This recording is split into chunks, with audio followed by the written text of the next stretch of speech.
il y a le feu sur la rampe. Session de skate movie avec les réalisateurs Ryder.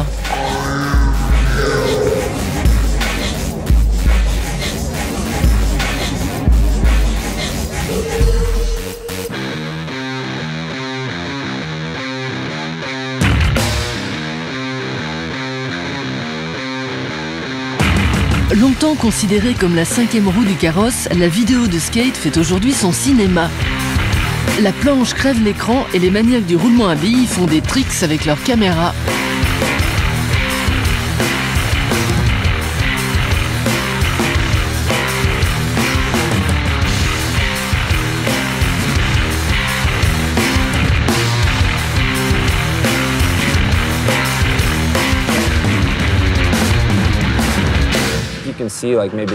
Si tu regardes les 5 dernières années, le niveau des vidéos de skate n'a pas arrêté de progresser et ça continue. C'est à cause de l'évolution de la technologie et de son prix. Ils font des trucs de moins en moins chers. Il y a 15 ans, pour produire des choses comme celles qu'on fait aujourd'hui, il fallait des centaines de milliers de dollars. À 37 ans, Ty Evans est le Stanley Kubrick de la vidéo de skate. Amateur sponsorisé dans ses années lycée, il réalise ses premiers films en Super 8. En 1994, Ty envoie bouler ses études pour se consacrer à la planche à roulettes. Installé à San Diego, la mecque du skate, Evans sillonne la Californie au volant de son van magique en quête de nouvelles images à tourner. Tu nous fais la visite ? C'est pour couper les plots anti-skate. Avec ça, tu les fais sauter. On fait ça parce qu'il n'y a pas de thunes dans le skate. On n'a pas de blé pour employer les gens, alors on doit tout faire nous-mêmes. Comme dans un one-man show.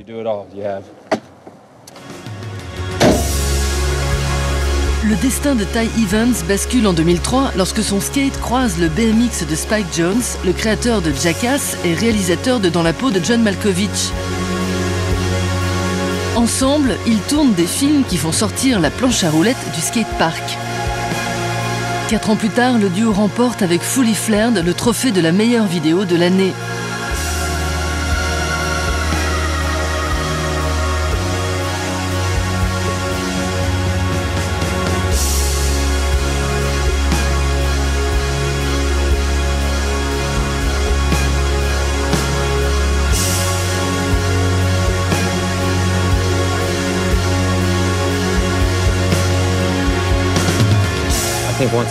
Quand j'ai commencé à bosser, j'ai rencontré Spike et j'ai maté tous les trucs mortels qu'il avait fait.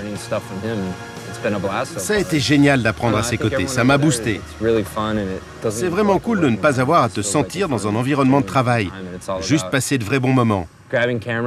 On embarque les caméras et on fait des trucs cool avec les potes. On le fait même en oubliant les caméras.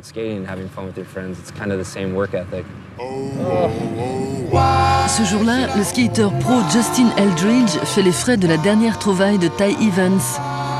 Il vient de récupérer une nouvelle caméra capable de filmer des ralentis à plus de 1000 images secondes. Un vrai baptême de feu pour Justin. Hey guys, here we go. 1, 2, 3, action. Il fait des trucs tellement déments. Je suis obligé de lui faire confiance. T'es payé pour ça? Je l'espérais, mais non. Peut-être que je devrais demander à être payé, mais je ne le suis pas. Salut les bolos! Et vous savez quoi? Vous avez 10 jours pour réaliser et envoyer... Depuis 2006, The Video Days se lance le même défi, réaliser le film à roulettes le plus inventif en 10 jours maximum. C'était vraiment très intéressant. Charles et sa bande embarquent dans ce marathon skate dans lequel 22 équipes s'affrontent. Pour son tournage en banlieue parisienne à Créteil, la team utilise plusieurs caméras, dont une mini fixée sur cette moto. Action! Tu te mettrais comment, tu penses? Comme ça. Ah, tu veux t'accroupir carrément? Je vais rester, j'ai pas le choix, je vais comme ça, quoi. Comme je peux, quoi. Nickel.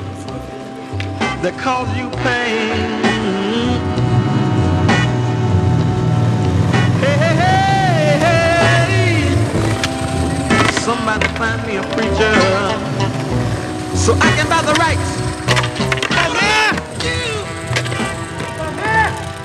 on filme des skateurs, il faut savoir qu'on peut passer une journée sur une figure. Parce qu'au final, de toute manière, au montage, tout est coupé. Donc c'est pour ça que 2 ans de skate, ça finit par devenir 2 minutes 30 de skate. Il te reste combien de minutes pour filmer? Ok.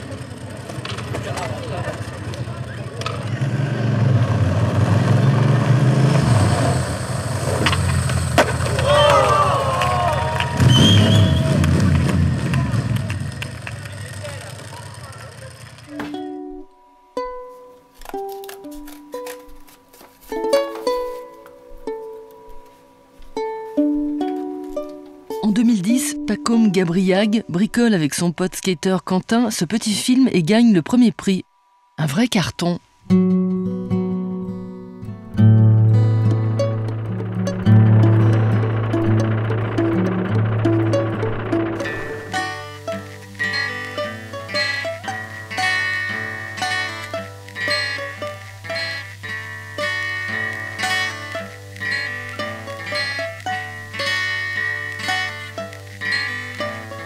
Il y a 10 ou 20 ans, une vidéo de skate, c'était une intro, chacun a sa part, etc.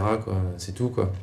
Et aujourd'hui, on cherche plus facilement à faire quelque chose d'original. Forcément, j'étais influencé par les grands classiques des vidéos de skate. Je pense aux travaux de Spike Jonze, de Fred Mortagne, puis bien d'autres. Mais ce que je trouve intéressant, c'est aussi d'aller chercher ailleurs. Je pense au monde du clip avec Michel Gondry, par exemple. Cette année, Pacôme présentait Crosswalk, 2 ans de travail pour 30 minutes de vidéo où graphisme et skate raillent ensemble.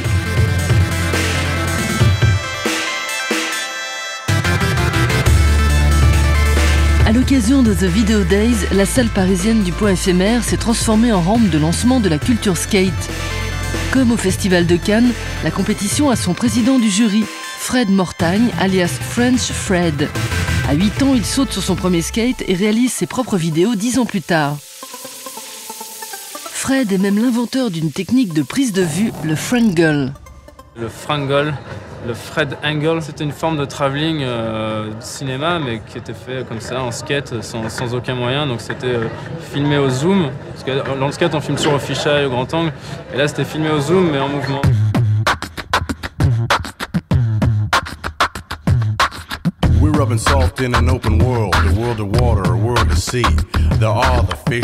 Trouver le bon angle, c'est la marotte de Fred, 36 ans. Son obsession géométrique lui vaut une renommée internationale. Inspiré par Henri Cartier-Bresson et Raymond Depardon, Mortagne développe aussi sa passion pour le skate sur papier glacé.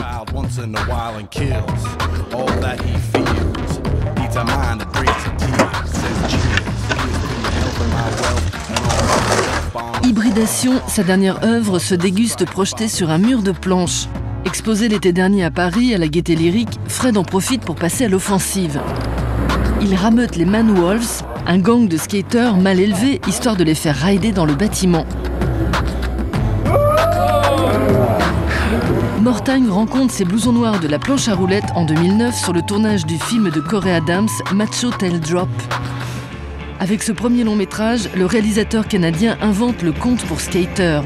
Entre Orange Mécanique et Charlie et la chocolaterie, Macho Tail Drop explore le côté obscur de l'industrie du skate.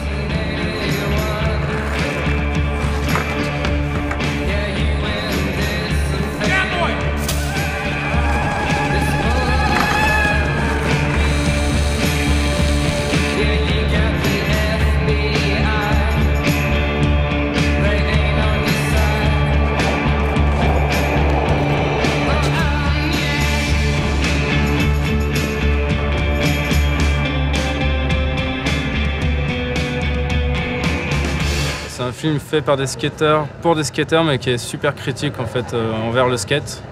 Et ce qui est très rare dans le skate, il y a rarement des choses critiques et ça fait du bien de mettre le doigt sur certaines choses. Et là c'est le cas, ils le font de façon très subtile en transposant tout ça dans une réalité virtuelle, dans un monde un peu baroque, un peu loufoque.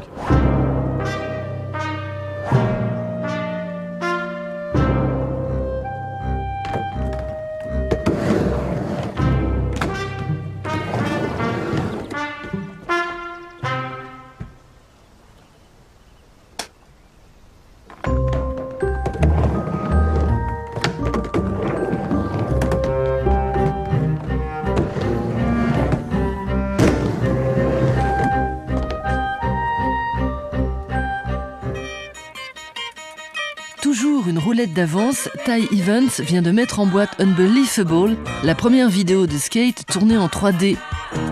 Le film était la vedette de l'exposition Art in the Street organisée au MoCA, le musée d'art moderne de Los Angeles.